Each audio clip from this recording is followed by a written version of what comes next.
Hello guys, आपको पता होगा कि आज जीएसटी काउंसिल की जो मीटिंग थी उससे जो क्रक्स निकल के आया वो आज हम इस वीडियो में डिटेल डिस्कस करेंगे। तो लेट्स स्टार्ट। आपको पता होगा कि बहुत ज़्यादा मार्केट में पहले भी उन्होंने सीबीआईसी ने एक हल्का सा डिस्कशन बोला था कि लेट फीस जो जीएसटीआर 3B की थी उस पर रुपीज़ आपको पता है कि ₹25 पर एक्ट लगती थी और जिसके around 50 rupees per day maximum capping लगती थी। पर रिटर्न वॉज 10,000। तो लोग जनरली जिनकी नील रिटर्न भी होती थी वो इतनी हैवी पेनल्टी के चक्कर में अपनी रिटर्न फाइल ही नहीं करते थे। तो वन टाइम रिलीफ मेजर दिया गया है कि जिनकी रिटर्न जुलाई 2017 से लेकर जैन 2020 तक अपनी 3B फाइल नहीं किया, क्योंकि उससे आगे जो रिटर्न्स हैं उसका ऑलरेडी आपको पता है कि इंटरेस्ट प्लस लेट फ़ी वेवर की हुई है। वेवर क्या है, एक इंटरम रिलीफ है कि अगर उसके बाद फाइल करते हैं तो अभी इसी जीएसटी काउंसिल बोला है कि अप टू 5 करोड़ टर्नओवर है तो रिड्यूस रेट ऑफ इंटरेस्ट लगेगा for February March April 2020 return अगर वो फाइल करते हैं बियॉन्ड 6 जुलाई, क्योंकि ड्यू डेट उसकी 6 जुलाई है। तो यहाँ की रिटर्न्स अगर आपने जीएसटीआर 3B फाइल नहीं करी तो इसकी उन्होंने बोला है। एक चीज़ हो सकता है कि तब से लेकर अब तक आपकी नील रिटर्न थी,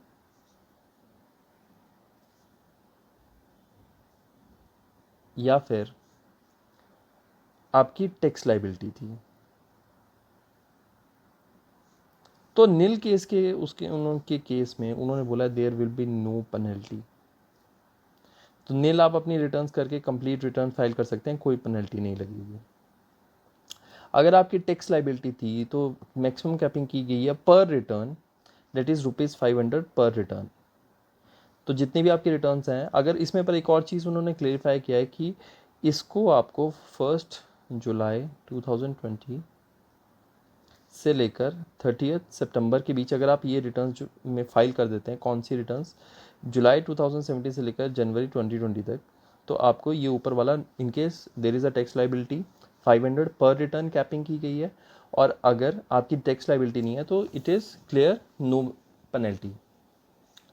इसके अलावा आपको पता होगा, या फिर मैं जनरली डिस्कस करना चाहूँगा कि स्टेट और सेंटर्स ने, हमारी स्टेट गवर्नमेंट्स या सेंटर ने, उन्होंने क्लियर आपको कर दिया है कि no increase in taxes.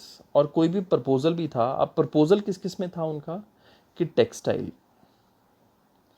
Garments, fertilisers, आपका फुटवेयर्स, इस पे 100% उनका था कि अगर कोविड पीरियड ना होता तो इसमें आपका इंक्रीज़ करना था उन्होंने जीएसटी रेट, जो कि उसको उन्होंने क्लियर बोल दिया कि डेफर करेंगे। और ऑल्सो कि जो आपके स्मॉल बिजनेसमैन हैं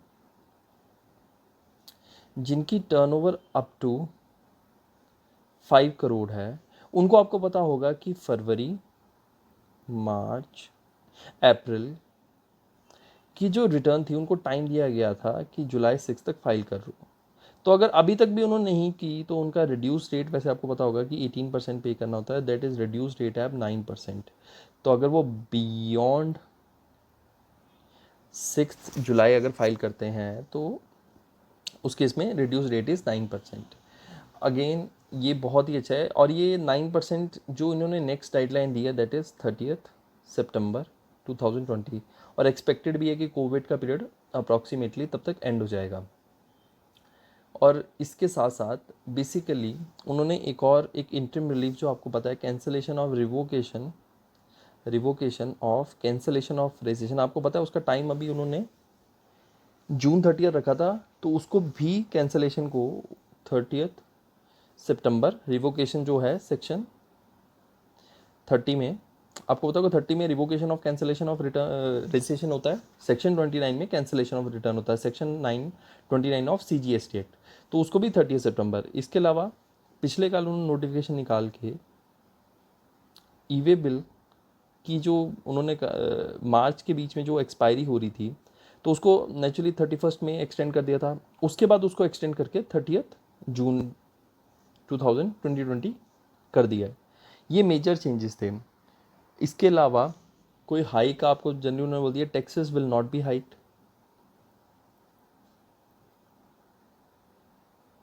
आपको इस साल कोई भी टैक्स किसी में हाइक होता नहीं दिखेगा। और प्लस जिन पे उन्होंने सोचा भी था उसको भी डेफर कर दिया है, जिनकी आपको और रिड्यूस रेट 9% का इन केस आपको पता होगा कि ऑलरेडी जिनकी टर्नओवर 5 करोड़ से ज़्यादा थी उनके लिए ऑलरेडी 18 से 9% कर दिया था, उनको 15 डेज़ का एक्सटेंशन करके। वैसे फाइनल उनकी डेट थी 24 जून। तो अब जो इनकी 5 करोड़ तक टर्नओवर है, क्योंकि आपको एक चीज़ ध्यान रखना है कि जो ड्यू डेट है वो एक्सटेंड नहीं हुआ है, नो ड्यू डेट एक्सटेंड।